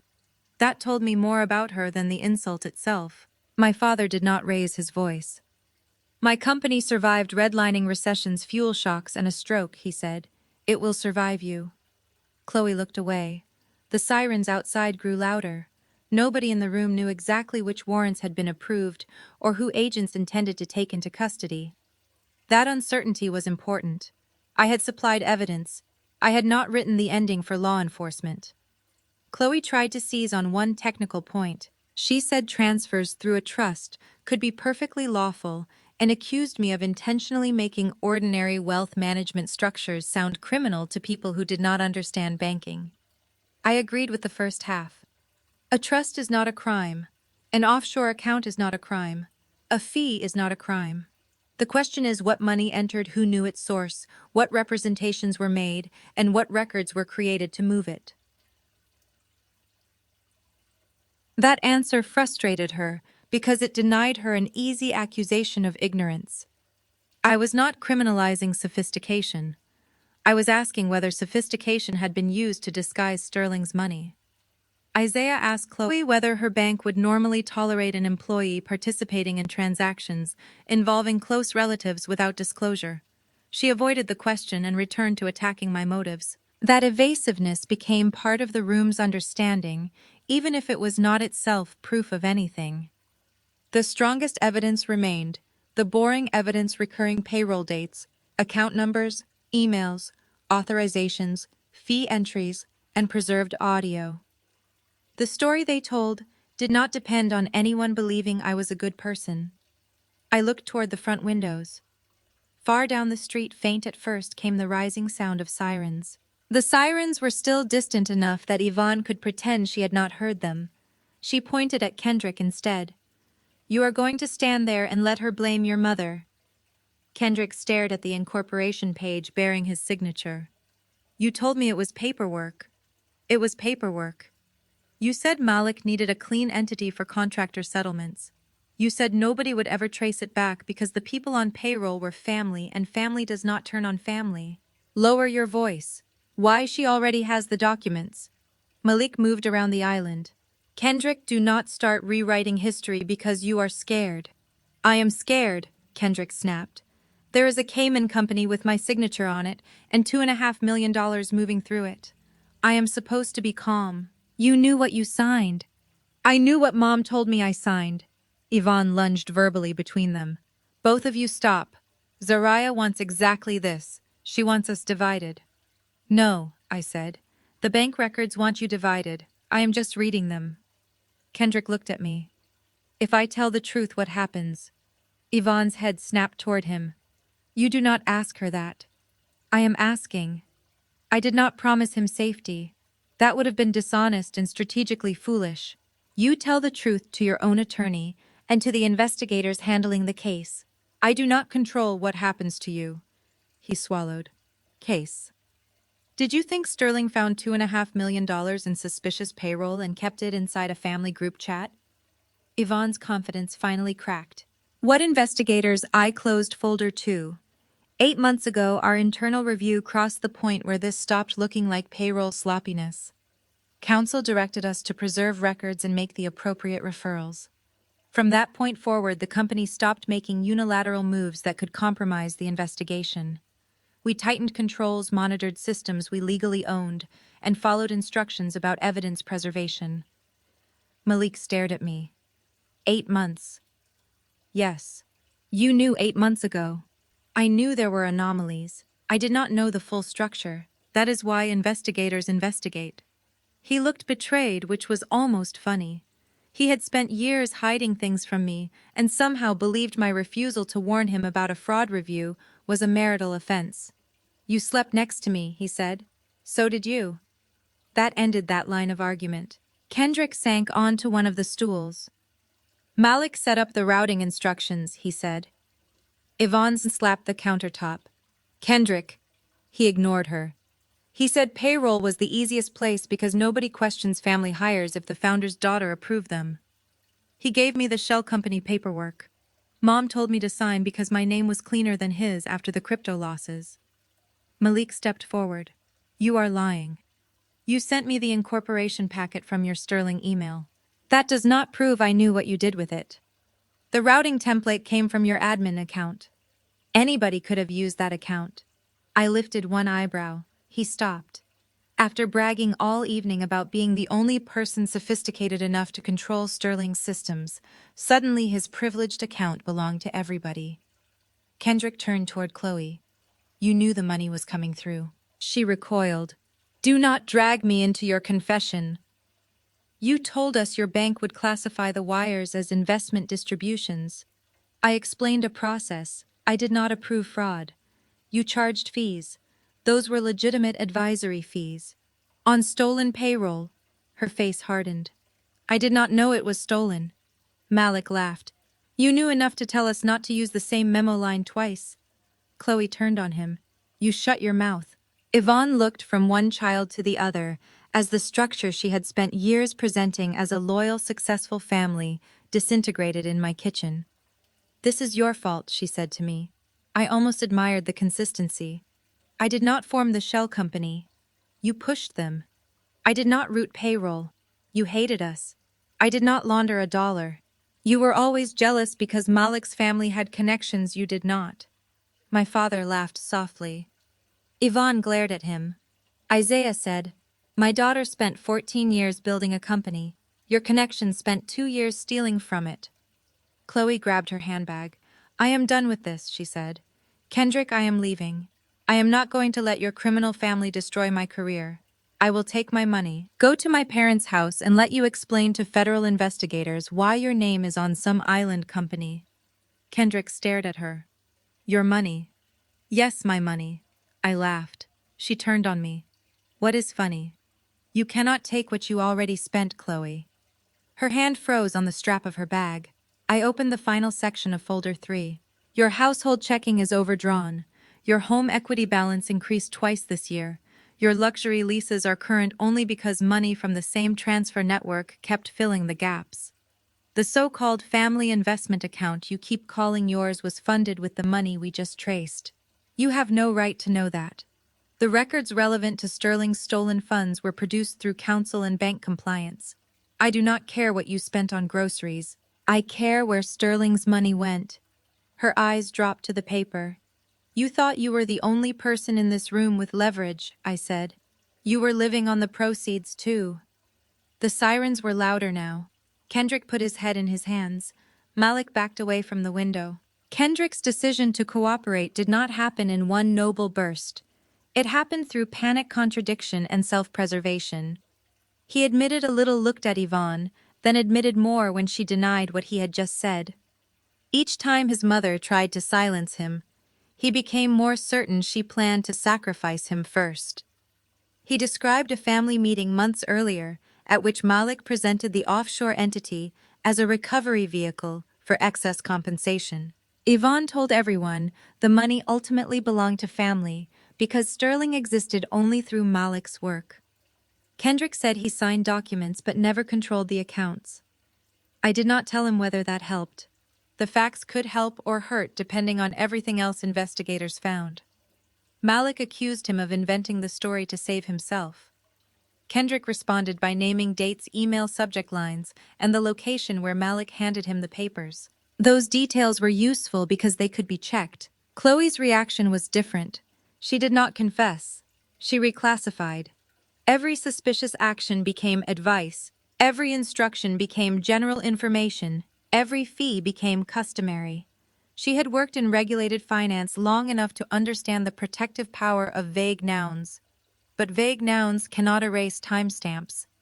I asked whether her bank's compliance group knew she had a personal relationship with the beneficiaries of the transfers. She said disclosure requirements were complicated. That answer was almost more damaging than a no. A person confident she had complied would have said yes. Yvonne watched the two sons and the daughter-in-law fracture around her and kept demanding loyalty. She said family business should stay inside family. Isaiah finally answered that phrase. You made it corporate when you put 30 people on payroll, he said. You made it financial when you moved the money. You made it legal when you falsified records. You do not get to call it family again because consequences arrived. No one challenged him. Kendrick then described one meeting at Yvonne's house where the family had celebrated the first successful transfer. He remembered it because Yvonne had ordered expensive champagne and called the arrangement our insurance policy against Sterling ever turning on them. Malik denied the phrase. Kendrick insisted it happened. I did not add the anecdote to any report on the spot. Memories are not ledgers. I wrote down the date he claimed and told him investigators could compare it with messages, calendars, and transactions. That response seemed to surprise him. He was accustomed to a family culture where the loudest version of an event became truth. You are not going to tell them I cooperated, he asked. Your lawyer will tell them what you choose to provide. I am not bargaining with you. He looked almost disappointed. I understood why. In Yvonne's world, information was currency traded for loyalty. In the world now, closing around them cooperation had formal rules and consequences. No mother-in-law could negotiate at a kitchen island. Yvonne finally looked toward the street, and Chloe stopped pretending she was leaving voluntarily. This is a setup, Chloe said. Her voice had changed. The polished banking cadence was gone. In its place was a brittle, frightened anger. No, I replied. This is an audit. You brought federal agents to your house to scare us. I did not summon anyone tonight. Then why are there sirens? You would have to ask the people in the vehicles. She stared at me as if restraint itself were a trick. I turned another page in the red folder. You said you were only explaining bank processes, so let us look at what you actually did. The transaction map showed repeated inbound wires from the offshore shell to managed accounts associated with her division. Several were followed within days by transfers to a domestic trust structure. From there, money moved to credit cards, lease companies, and accounts linked to the family. These are not random, I said. They line up with payroll cycles. Correlation is not proof. Correct. That is why there are emails. I placed printed copies on the island. Her face went blank. Those are privileged. They were produced by your employer through its investigation after suspicious transactions touched the bank's systems. Sterling did not steal your inbox. One email asked Malik to keep aggregate transfers below an internal review trigger. Another told Kendrick not to use the phrase contractor rebate in future memo fields. A third advised Yvonne that the trust structure would make the cash look cleaner before it reached personal accounts. Kendrick whispered, Chloe. She snapped. I was trying to protect clients. Which clients? I asked. Family clients. Sterling never retained you. Kendrick did. With what engagement letter? She said nothing. I tapped the fee schedule. You billed percentages. You moved the funds. You used internal language designed to reduce scrutiny. Whether that becomes a crime is for investigators and prosecutors to determine. But do not stand in my kitchen and call yourself a bystander. She looked at my father. Mr. Sterling, she is trying to destroy me because I am white, and because she resents that my family opened doors yours could never enter. Isaiah's expression did not change. My company owns warehouses on 3 continents, he said. I do not need your father's country club door. Chloe's cheeks flushed. This family has always been hostile to me. Kendrick looked up in disbelief. You were the one calling them truck drivers 10 minutes ago. I was under pressure. You threatened their credit line. Because Zariah was unstable. You told the bank to freeze Sterling unless she signed over her house. I was trying to stabilize the situation. I picked up the recorder. Then let us hear how you described stabilization when you thought I was not in the room. I played a longer, authenticated clip from a conversation captured as part of Sterling's internal investigation. Malik's voice came first, discussing what would happen if I removed the family hires. Chloe answered, "You squeeze operating cash if she pushes, we tell the bank, there is governance instability. Make her choose between pride and payroll. Once she is scared, she will sign whatever Malik puts in front of her." Malik said, "And the overflow," Chloe replied, "run it through the trust. Keep the black-owned business desperate enough, and they will thank us for the rope." The recording ended. No one spoke. My father closed his eyes for 1 second. Not because he was surprised, because hearing contempt spoken aloud is different from reading it in a report. Chloe's face was drained of color. "That is edited." "The original file metadata and full recording were preserved," I said.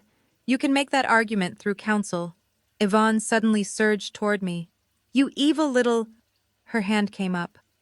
Isaiah moved faster than I expected from a man with a cane. He caught her wrist before she reached me. The room froze. He did not twist her arm. He did not shove her. He simply held her wrist in place and looked directly into her eyes. "Do not touch my daughter." Yvonne stared at him.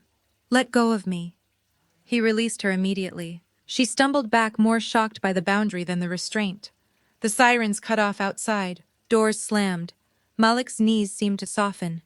"Zariah," he said, "please tell me you did not do this." "Do what?" "Call the FBI." Sterling made required reports when the evidence justified them. Counsel handled contact with law enforcement. I did not schedule tonight's visit. He shook his head. "You are my wife." "Not anymore. We were married for 10 years. The judge ended that this afternoon. You cannot let them arrest me. I do not control federal agents. Tell them it was a misunderstanding." "Which part?" "The ghost payroll, the shell company, the unauthorized access, the destructive command, the bank pressure." He looked at me with tears starting in his eyes. "I made mistakes. You built a system." The longer recording I played had been one of several pieces preserved during the internal review. We never depended on a single clip because conversations can be disputed. The audio lined up with email system logs and bank actions. That was why Chloe's immediate claim of editing did not matter as much as she hoped. She demanded to know who had authorized the recording. I told her counsel had reviewed the applicable rules before any evidence collection, and that the full circumstances would be handled in discovery. I was not going to litigate evidence law beside a broken wine glass. More importantly, I corrected Malik when he accused me of letting theft continue merely to make the dollar amount larger. "No," I said. "Once the review crossed into suspected fraud, we followed counsel and law enforcement guidance. Some transactions continued, because abruptly changing everything could have destroyed evidence or alerted subjects, but controls were added to limit new loss. Nobody at Sterling was manufacturing a threshold." That distinction mattered to Isaiah. He looked at me and nodded once. Yvonne did not care about distinctions. She heard only that the investigation had existed for months. "You smiled in my face," she said. "I stopped discussing company investigations at family dinners. You let me plan holidays with you. You were Malik's mother. I was still married to him. You are deceitful." "I was preserving an investigation." Malik whispered. "You knew our marriage was over." I considered the question honestly. I knew trust was gone. The court decided when the marriage ended. That was when Yvonne rushed toward me and Isaiah intercepted her arm. The movement was brief, but it exposed the final layer of her strategy. When guilt, hierarchy, employment, technology, banking, and shame all failed, she reached for physical dominance. My father stopped it with one sentence: "Do not touch my daughter." The sirens cut off outside immediately afterward. For the first time all evening, Yvonne had no weapon left. The recording also captured Malik asking whether the family could use my pending divorce as leverage. He wondered aloud whether I would avoid reporting anything serious, because public scandal could complicate the settlement. Chloe answered that I cared too much about appearances to risk it. Hearing that part hurt in a way the money did not. They had correctly identified one of my old weaknesses. I used to believe dignity meant keeping ugly things private no matter what they cost me. You knew I would try to protect you, I said to Malik. He stared at the floor. That was the whole business model, wasn't it? You were not just relying on passwords or payroll. You were relying on me being too embarrassed to expose what was happening inside my own marriage. He said nothing. The silence was answer enough. Heavy footsteps crossed my front porch. This time nobody mistook them for family. A firm knock sounded at the front door, followed by a clear announcement identifying law enforcement. My father looked at me. I nodded once. The door was already open from Malik's entrance, so the agents did not need to force it. Several federal investigators entered with local officers behind them.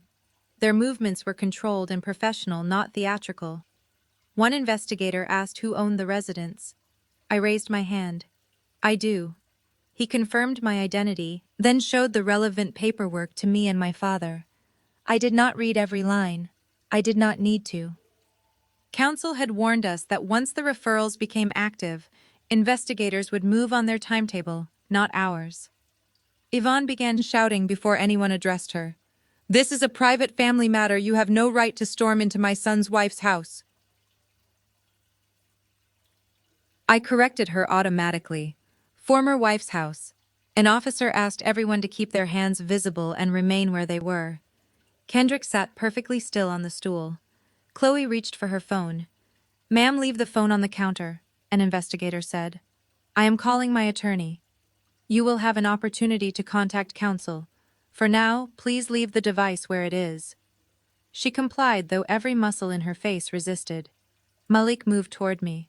An agent stepped between us. "Zaria, please," Malik said. "Tell them I did not steal anything. I am not going to make a false statement for you. I loved you."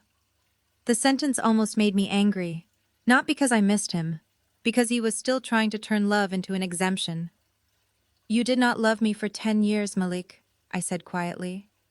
"You loved having a host. The parasite has officially been removed." His face folded. Yvonne screamed my name.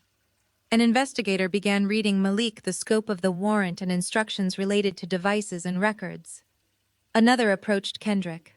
A third addressed Chloe, referring to bank records and communications already produced through her employer's compliance process. "My employer gave you my emails," she said. The investigator did not debate details. "You can discuss discovery with counsel." Her eyes widened. "They cannot do that. My father—" Her phone lit up on the counter. An email notification appeared on the lock screen from her bank's human resources department. She stared at it. "Pick it up," she demanded of Kendrick. "Read it." He did not move. The investigator told her the device would remain where it was pending the procedure they were executing. She started crying. "You do not understand. My career is my life." I almost said something, then stopped. There was nothing useful left to say. Yvonne tried a different tactic. "Isaiah," she pleaded. "You know me. You know I would never steal from you. These boys got confused. Chloe manipulated everybody. I was just trying to keep family employed." My father looked at her for a long time. "You were in my daughter's hospital waiting room when I could not speak," he said. "You used my illness to put your network into my company. Do not ask me to pretend that happened to you. I helped. You helped yourself." Kendrick began to sob silently. One investigator asked him to stand. He did. "Mom," he said. Yvonne turned away. That was the moment I understood what her idea of family had always meant. Loyalty flowed upward to her. Protection flowed toward the person with the most status. Sacrifice came from whoever she considered weaker. The instant a son needed her to absorb risk, she looked away. The agents separated the parties' collected devices identified in the warrants and documented the laptop Malik had used on the decoy environment. Our security system already held the video, but the physical machine mattered too. Malik watched an investigator bag it. "That laptop is personal." "It is listed in the warrant," the investigator replied. Malik looked at me. "You knew this was coming." I knew an investigation existed. I did not know when they would act. Liar. Believe whatever helps you get through tonight. Outside, the affluent street had become a corridor of porch lights and silhouettes. Neighbors stood behind windows. A few had stepped onto sidewalks. 3 luxury SUVs still scarred my lawn, and federal vehicles now lined the curb behind them. Yvonne saw the audience and became frantic. "Do not take me out the front." The agent's arrival was not a victory parade. It was procedure. They confirmed identities, separated people who might coordinate stories, secured devices listed in their paperwork, and asked short questions designed to establish who had possession of what.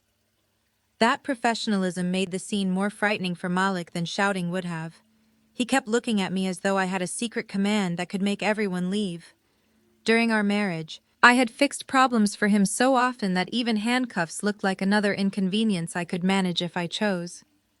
"Call your lawyer and tell them this is a corporate misunderstanding," he said. "My lawyer already knows what it is." "Then tell Dad. He is standing right there." Isaiah said nothing. Malik's voice broke. "I was trying to protect my job by attempting to erase routing data. I did not know it was the real system." He heard the absurdity as soon as the words left his mouth. His defense was that he believed he was destroying the real thing. One investigator asked for the recorder and the preservation reference associated with it. I provided the information counsel had prepared. Another photographed the laptop before packaging it. The chain of custody moved from our hands into theirs. That moment mattered emotionally. For months, the evidence had lived inside my marriage and my company. Once it entered an independent process, it stopped being something Malik could call a wife's revenge. Yvonne tried to invoke Isaiah's reputation. She warned the agents they were humiliating a respected black family in its own neighborhood. Isaiah answered before anyone else could. "Do not hide behind my race to excuse stealing from a black-owned company," he said. She stared at him, stunned.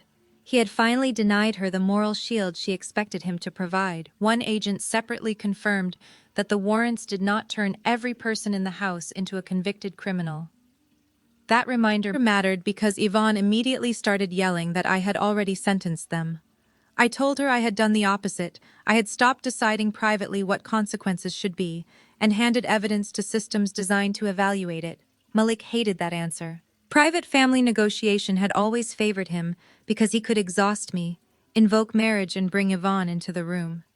Formal process took those tools away.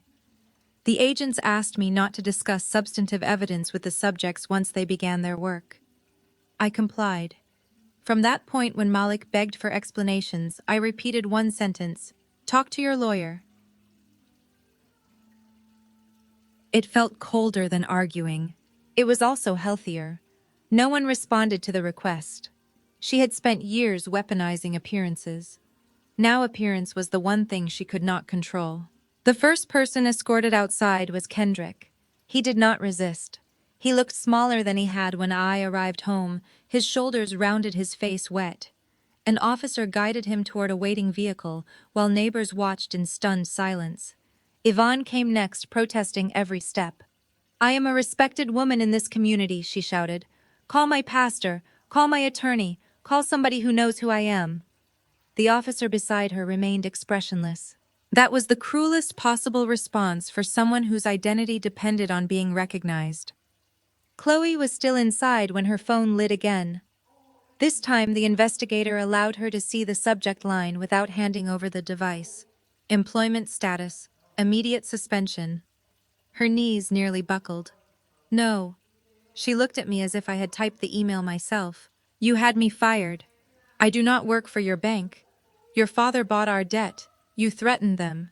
Your bank conducted its own investigation after suspicious transactions moved through its systems, and after you used a client relationship in a personal extortion attempt on speakerphone.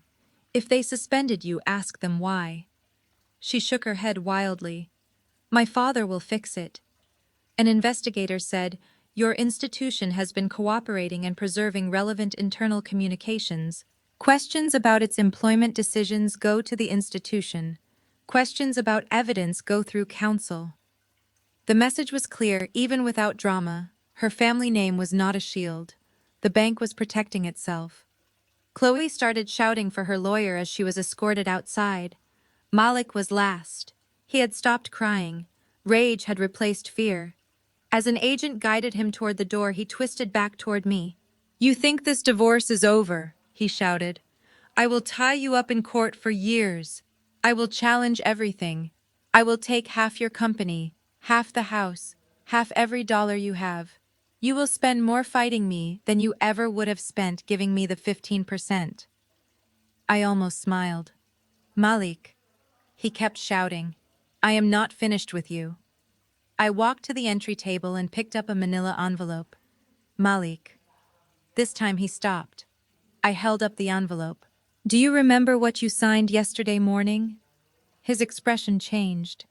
Yvonne, halfway down the walkway, turned her head. "What is she talking about?" she called. Malik said nothing. I opened the envelope and removed a certified copy of our settlement agreement and final judgment.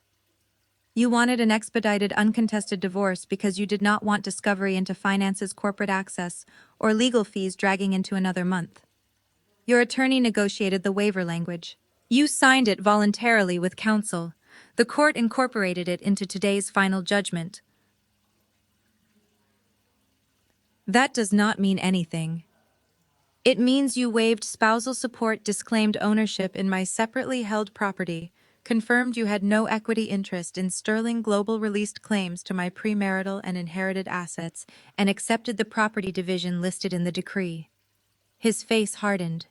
"I can challenge it. Anyone can file papers. Whether a court grants relief is another question. The point is that you do not have the automatic claim you are screaming about. You tricked me. Your own lawyer reviewed it. I signed because you promised not to pursue fees. Correct. You wanted speed. You got speed." The investigator touched his elbow, directing him toward the vehicle. He stared at the decree in my hand, as if it were the first time he had understood his own signature. "I know what you thought," I said. "You thought you would sign away the marriage today and steal the company tomorrow." The squad car door opened. His anger broke into panic again. "Zariah, wait." I did not move. "Please." The agent guided him inside. "Zariah." The door slammed shut, cutting off the rest. My father stepped onto the porch beside me. He leaned on his cane and watched the line of vehicles pull away one by one. For the first time that afternoon, the house behind us was quiet. Isaiah exhaled slowly. "You all right?" I looked at the torn lawn, the broken wine glass visible through the kitchen doorway, and the manila envelope in my hand. "Ask me tomorrow," I said. The neighbors did not need explanations. They saw vehicles agents and members of the same family being escorted out separately. Rumor would fill the gaps no matter what I said, so I said nothing. Chloe cared about that audience almost as much as Yvonne did. When she saw people standing at the ends of driveways, she straightened her shoulders and tried to recover the expression she used at banking events. Then the employment suspension email appeared on her phone, and the performance collapsed. Her institution's decision had its own logic. A bank facing possible internal misuse of client data or transaction systems has incentives to preserve records, restrict access, and cooperate. Her father's position could not erase those incentives. If anything, his seniority made the conflict more dangerous for the institution. Chloe kept insisting her father would fix it. The investigator never argued. That refusal to debate status was devastating. Malik's final threat about divorce court came from the same place. He had lost technical leverage, family leverage, and corporate access, so he reached for litigation as the last arena where he imagined time itself could punish me. I did not tell him he could never file anything. Courts exist precisely so people can ask. I told him the truth. The settlement he signed with counsel had already been incorporated into a final judgment and contained explicit waivers of the claims he was threatening to assert. Challenging that result would require legal grounds, not volume. When the squad car door closed, I did not feel triumphant. I felt tired. For 10 years, I had been carrying the emotional equivalent of a failing subsidiary because I thought marriage meant absorbing losses indefinitely. Standing beside Isaiah on the porch, I finally understood that closing a bad operation is not cruelty. Sometimes it is the only way to protect everything healthy around it. After the vehicles left, counsel called to remind me that a public arrest did not make the allegations self-proving. Sterling would continue to preserve records, respond to subpoenas, and avoid statements that could prejudice proceedings. I agreed immediately. That was another boundary between revenge fantasy and actual power. I did not need to narrate their guilt to the neighborhood. If the records were strong, the process could carry them. If the records were weak, shouting would not strengthen them. My father looked at the street and said, "They spent years treating reputation like an asset." "It is an asset," I said, "just not one you can use instead of evidence." He nodded. Then we went inside, leaving the neighbors to invent whatever story they needed until facts caught up. He nodded. Then we went inside to begin cleaning. After the last vehicle disappeared at the end of the street, my father and I stood on the porch until the blue-red reflections vanished from the windows across from us. Then we went back inside. The kitchen looked like the aftermath of a corporate raid conducted by people who had confused confidence with competence. Shredded paper filled the bin. Red wine streaked the marble. One broken glass glittered near the stool where Yvonne had been sitting. Malik's coffee cup from some earlier visit was still in the cabinet above the sink. I took it down, looked at it for 1 second, and placed it in the trash. Isaiah watched me. "That the dramatic ending." "No, that is a mug." He smiled. The humor lasted only a moment. Then we became what Sterling needed us to be: operators. I called the company's security desk and confirmed no one from the terminated group had attempted to enter headquarters after the revocations. The answer was 3 attempts, all denied without incident. One former contractor had called dispatch demanding to know why his email stopped working. HR had redirected him to the notice sent that afternoon. No customer-facing systems were affected. I asked for the status of the decoy event. The real network was stable. The attempt from Malik's laptop had been isolated, recorded, and transferred into the preservation process. No production database had been touched. No trucks had been rerouted. No customer had missed a delivery because of the stunt in my kitchen. That mattered more to me than seeing Malik afraid. "The fleet is green," I told my father. He lowered himself into a chair. "Good." For the first time since he arrived, I noticed how tired he looked. The cane was not a prop. The stroke had changed his body, even if it had not changed his authority. "You should go home," I said. "This is your home. You know what I mean." "I am not leaving you alone tonight." I wanted to argue, then decided there are boundaries and there is stubborn love. I let him stay. We ordered food because neither of us wanted to cook. While we waited, Sterling's outside counsel joined us by secure video. We did not speculate about arrests. Counsel reminded us that warrants, charges, and employment consequences belong to different systems. The company would cooperate, produce requested materials, avoid public commentary, and continue its internal recovery work. "No victory posts," counsel said. I almost laughed. "You think I am going on social media after this?" "I think other people may. Do not answer them." That instruction proved useful within 20 minutes. My phone filled with messages from relatives who had not spoken to me in months. Some had apparently seen Yvonne escorted from my house. Others had heard that Malik's employment was terminated. A cousin wanted to know whether the family was really under federal investigation. An aunt asked if I could explain before rumors destroyed everybody. I answered none of them. The old version of me would have written paragraphs. She would have tried to separate fact from gossip, protect Isaiah's name, protect Malik's dignity, even after divorce, protect Yvonne from humiliation she had created herself. That instinct had kept me useful to people who never protected me. I turned the phone face down. My father noticed. "Growth. Do not get sentimental." I am 66. I am allowed. We ate takeout at the same island where Yvonne had demanded my house 3 hours earlier. The contrast was almost ridiculous. Nothing about the room had changed except the people inside it. Around 10 counsel sent a summary of the immediate corporate actions. The 30 terminations remained in force. Legitimate final wages and benefits would be paid as required. Questionable vendor payments were on hold. Accounts tied to the internal investigation were under additional review. Insurance carriers had been notified of potential claims. The board would meet the next morning to formalize temporary technology oversight and confirm my authority to supervise the cleanup. Malik had spent the afternoon threatening me with tomorrow's board meeting. Tomorrow's board meeting was still happening. He simply would not be sitting in it. Before bed, I walked through the house and changed the remaining family access codes. Not because the old ones still worked, they had already been disabled, but because I needed the physical ritual. Every code Malik's family knew disappeared. Every shared guest credential disappeared. The garage remote assigned to him was invalidated. His boxes remained sealed for council-approved pickup. I stood in the doorway of the bedroom that had once been ours. 10 years is long enough for absence to have shape. His suits were gone from the closet, but the empty space still looked like him. His charger was no longer on the nightstand, but I could see the pale rectangle where it had rested. For one dangerous moment, grief rose above anger. I let it. Divorce can be correct and still hurt. Betrayal can be obvious and still leave a bruise. Winning a boundary does not erase the years before you learn to draw it. Then I remembered him at my kitchen counter proudly pressing enter on what he believed would cripple my father's company.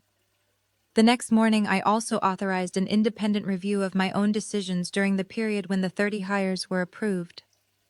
I did not want a future executive to inherit a story in which Zariah fixed everything, and therefore every choice Zariah made was beyond question. The review found what I already knew. I had approved too much too quickly during a family medical crisis, and then allowed personal pressure to delay cleanup. It did not equate my mistake with the later fraud, but it documented the governance weakness that made the fraud easier. I asked the board to keep that finding in the final report. Isaiah objected at first. "You are giving enemies ammunition." "I am giving the company a lesson." He studied me, then agreed. That decision mattered to the ending more than any arrest. I did not want to inherit Sterling as the daughter who won a family war. I wanted to inherit it as an executive who knew exactly which controls had failed and why. The grief settled into clarity. I closed the bedroom door and slept in the guest room because the mattress there felt like nobody's history. At 8 the next morning, Sterling Global Logistics opened on time. That sentence would never make a headline, but it was the most satisfying result of the entire operation. The dispatch floor was full. Trucks left terminals. Fuel contracts cleared. Customer service queues were normal. Warehouse managers joined the morning call exactly as they had the day before. The company Malik claimed would collapse without him behaved as if it had finally removed a weight from its ankle. I entered headquarters through the main lobby wearing a navy suit and carrying the same briefcase that had sat on my kitchen island. The receptionist looked at me for half a second longer than usual, clearly aware that the night had been extraordinary, then simply said, "Morning, Ms. Sterling." "Morning." That normalcy protected me. The board met at 9. Isaiah attended by video from my house because I had finally persuaded him to rest. We reviewed operational continuity first, not scandal. Technology leadership had been reassigned temporarily among existing managers. External security consultants were validating the production environment. The decoy system evidence was preserved and removed from active use. Payroll controls were being reworked, so no single family-sponsored approval chain could ever create another cluster of ghost roles. One board member asked the question. Nobody enjoyed asking. How had 30 people remained on payroll for so long? I answered without defending myself. Because I approved the original emergency hires during Isaiah's stroke, then treated repeated family pressure as a governance problem I could manage privately. That was a mistake. No one rescued me from the admission. Good. Sweet revenge was not useful if it required pretending I had never made a bad decision. We passed new rules. Emergency hires above a threshold would require independent review after 30 days. Related party contractors would be disclosed formally. Technology administrators would rotate privileged access reviews. Payroll analytics would flag identical timesheets and unusual post-deposit patterns. The controls were boring. Boring was exactly what a healthy company needed after 2 years of family chaos. During a break, counsel updated me on the bank side. Chloe's institution had suspended her access pending its investigation. Her internal communications had been preserved and were being reviewed by compliance. Relevant materials were being produced in response to lawful requests. The bank had publicly said nothing beyond routine language about cooperating with authorities. I asked whether her father had intervened. If he has, counsel said, it has not changed the process. That was enough. I did not need her father humiliated. I needed a regulated institution to choose self-preservation over nepotism. Kendrick had retained separate counsel. Malik had done the same. Yvonne had stopped calling me directly after an attorney apparently explained that every voicemail could become another exhibit. The quiet felt unnatural at first. Then my phone received a message from an unknown number. You destroyed this family. No name. I deleted it. The statement was wrong in a way that once would have consumed me. Families are not destroyed by audits. Audits reveal what people built when they thought nobody would look. By lunch, rumors about the arrests were circulating through Atlanta's business community. Sterling issued one short statement. The company had identified suspected financial misconduct, terminated implicated personnel, referred matters through counsel, and remained fully operational. We did not name defendants. We did not mention my divorce. We did not turn a criminal investigation into marketing. Several customers called anyway. I took the largest one myself. The executive on the other end asked whether Sterling could guarantee continuity through the quarter. I did not defend my family. I gave him fleet utilization, cash availability, insurance status, and contingency capacity. Numbers, not outrage. He renewed the lane commitment before we hung up. That call repaired something in me. For years, Malik and Yvonne had described my competence as coldness. In the moment, the company actually needed stability. The same discipline they mocked was exactly what kept hundreds of employees from paying for my family's mess. Late that afternoon, I walked past the IT floor and found one of Malik's old access badges on a desk already punched through by security. I picked it up. For a decade, that rectangle of plastic had represented more power in our marriage than it deserved. Malik loved saying he had the keys to the system. Now the badge was useless because systems belong to institutions, not egos. I dropped it into the destruction bin. The board meeting he had threatened me with was over. Sterling had not given him 15%. It had not given him a consulting agreement. Before I left headquarters that day, I met with the finance and payroll teams that had carried the cleanup while the family drama dominated everyone else's attention. I thanked them for doing something that rarely looks heroic, reconciling records line by line. They had caught duplicate banking instructions, preserved questionable reimbursements, and separated legitimate final pay obligations from disputed transfers without missing ordinary payroll for hundreds of innocent employees. One analyst apologized for not seeing the pattern sooner. I told her not to. Fraud networks survive by making each piece look too small to matter. The lesson was not that one employee should have been psychic. The lesson was that systems should connect information before a pattern becomes expensive. That conversation helped me understand the kind of CEO I wanted to become. Not the loudest person in a crisis. The person who makes the next crisis harder to create. The board also approved a recovery review of insurance coverage and claims against vendors or intermediaries that had facilitated questionable payments.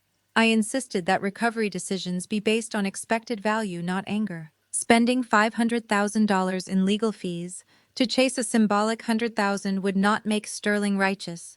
It would make us careless. That principle became another quiet break from Yvonne's worldview. She measured power by how completely an enemy could be punished.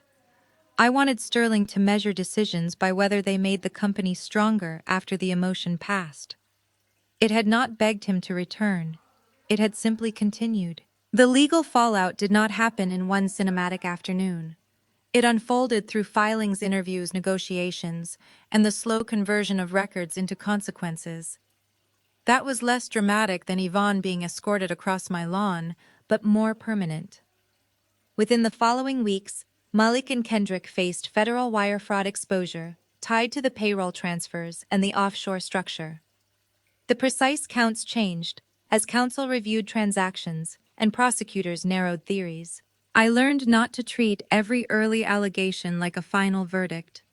What mattered was that both men eventually chose negotiated plea agreements, rather than gamble on trials against bank records, server logs, corporate documents, and their own communications. Neither agreement made me happy. It made me finished. Malik's plea included financial penalties, restitution obligations, and restrictions that ended any realistic path back into Sterling.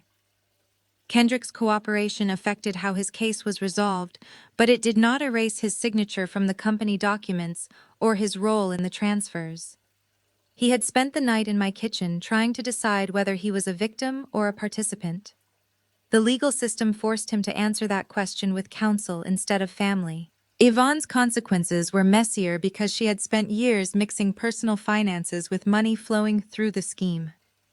Investigators and tax authorities identified assets and accounts subject to recovery liens or forfeiture proceedings where legally supported.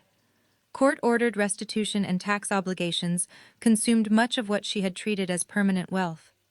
I did not receive a magic switch labeled "Seize Yvonne's Assets, Agencies." Courts and creditors did the work they were authorized to do. That distinction protected me from becoming what she accused me of being. Chloe faced a separate banking fraud investigation centered on her own conduct inside the financial institution. Her employer terminated her after its internal process, and her family's wealth did not prevent regulators from examining whether client systems and trust structures had been misused. Her parents distanced themselves publicly. I heard through counsel that she blamed Kendrick, Yvonne, Malik, and me in different combinations depending on the day. I never responded. The divorce judgment remained exactly what it had been on the afternoon this story began final. Malik's threats to take half did not become a second divorce because the settlement he signed had already resolved the claims he was screaming about. His lawyers reviewed possible challenges. Nothing changed the basic fact that Sterling was not his asset. My separately held property remained protected under the agreement, and he had waived the categories of support and equity he once assumed he could demand later. The house stayed mine. For the first month, that fact felt less important than I expected. What mattered was sleeping without a second phone hidden under a pillow, because I worried Malik would access something overnight. What mattered was not watching my words at dinner, because a criticism of his work might become a fight about masculinity. What mattered was opening a bank statement without wondering which relative I was secretly supporting. I did not sell the house, I repaired the lawn. The deep tire marks from the 3 SUVs took longer to disappear than the broken wine stain. Every morning I saw them from the front window and thought about how entitlement always leaves a physical mark somewhere. Then new grass came through. Isaiah recovered strength too. He returned to headquarters twice a week at first, then once. The more stable Sterling became, the less he wanted to sit in meetings pretending he still needed to approve every decision. One afternoon, he asked me to walk the main logistics yard with him. We stood above rows of trailers and tractors moving through inspection lanes. The air smelled like diesel and rain. "You know what I hated most about the last 2 years?" he asked. "The theft? No. The server mess? No. Yvonne." He gave me a look. "Do not tempt me." Then he became serious. "I hated watching you believe marriage required you to make yourself smaller." I looked down at the yard. I thought I was keeping peace. Peace that requires one person to disappear is surrender. The line hurt because it was true. I had hidden how much I earned. I had let Malik take credit for systems other people built. I had tolerated 30 questionable hires longer than governance justified because removing them would have made home unbearable. None of that excused what his family did. It did explain why they believed I would keep tolerating it. The most important control I changed was not inside Sterling. It was the one inside me that automatically translated conflict into accommodation. 3 months after the divorce, my father called a special board meeting. This time, Malik was not waiting outside the door. The plea agreements also contained one consequence Malik had never anticipated: his professional identity collapsed long before any sentence was complete. Companies that once returned his calls saw the public records, the unauthorized access allegations, and the employment history Sterling lawfully confirmed. He had spent years telling me that technical talent made him untouchable. In reality, trust was the most valuable credential he possessed, and he had burned it himself. I did not celebrate that. A ruined career does not refund 10 years of marriage. But it did close one fantasy I had carried for too long, the fantasy that accountability required me to personally punish him. I never called a future employer. I never leaked a story. I never needed to. The record followed him without my help. I also learned that closure rarely arrives as one document. Some restitution issues would take longer than the criminal cases. Some money would never be recovered. Some relationships among Malik's relatives would remain broken forever, and none of that was mine to repair. Accepting incomplete recovery was part of refusing the old role they had assigned me. I no longer had to make every person whole before I was allowed to move forward. No one from Yvonne's family was on payroll, and the seat at the head of the table was empty when I walked in. Isaiah stood beside the empty chair with his cane in one hand and a folder in the other. The board members were already seated. Through the glass wall behind them, Atlanta stretched beneath a clear spring sky. Far below, Sterling trucks moved in and out of the downtown distribution yard with the quiet rhythm of a system that no longer depended on anybody's family mythology. My father waited until I reached the table. Then he handed me the folder. Open it. Inside was a formal retirement resolution and the board's confirmation of my appointment as Chief Executive Officer of Sterling Global Logistics. I read the first page twice. Dad, do not make this emotional. I have a tea time on Thursday. The room laughed. I did not. You built this company. And now I am choosing what happens to it. That is the privilege of building something correctly. He lowered himself into the chair beside me rather than the one at the head. I did not survive a stroke, so I could die in quarterly meetings. That finally made me smile. The board approved the transition unanimously. 3 months had changed Sterling in ways outsiders could see and ways they could not. The company had expanded 2 major freight contracts because customers valued the continuity we demonstrated during the crisis. The technology environment had been independently reviewed and hardened. Payroll controls were cleaner, related party hiring rules were stricter. The operating lines Chloe once threatened were diversified across structures no single banker could weaponize. Most importantly, the people doing the work no longer had to wonder whether a cousin with no job description was earning more than they were. I spent my first week as CEO walking departments instead of giving speeches.